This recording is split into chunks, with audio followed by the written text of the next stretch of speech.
what are the warning signs, if there are any, of sudden cardiac arrest in an athlete? Sometimes there are no warning signs. A lot of times there are warning signs.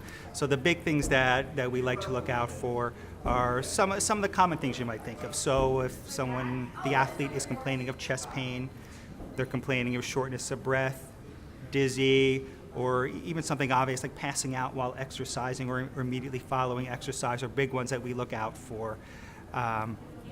Sometimes, like I mentioned, it can happen without warning signs. Sometimes there are obvious warning signs like we talked about. Other times it's more subtle, like for example, the athlete used to run, we'll call it a 6-minute mile.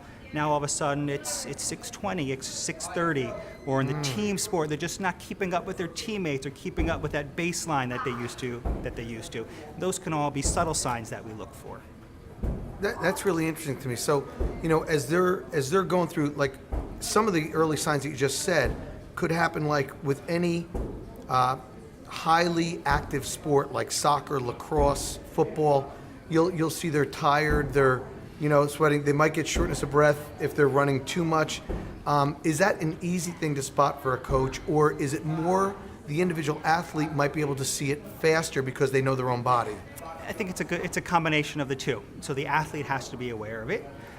Sometimes it's a little bit tricky because we all know athletes, they want to play, they don't want to stop no matter what, they want to keep going. But it's important that they know to look out for these signs.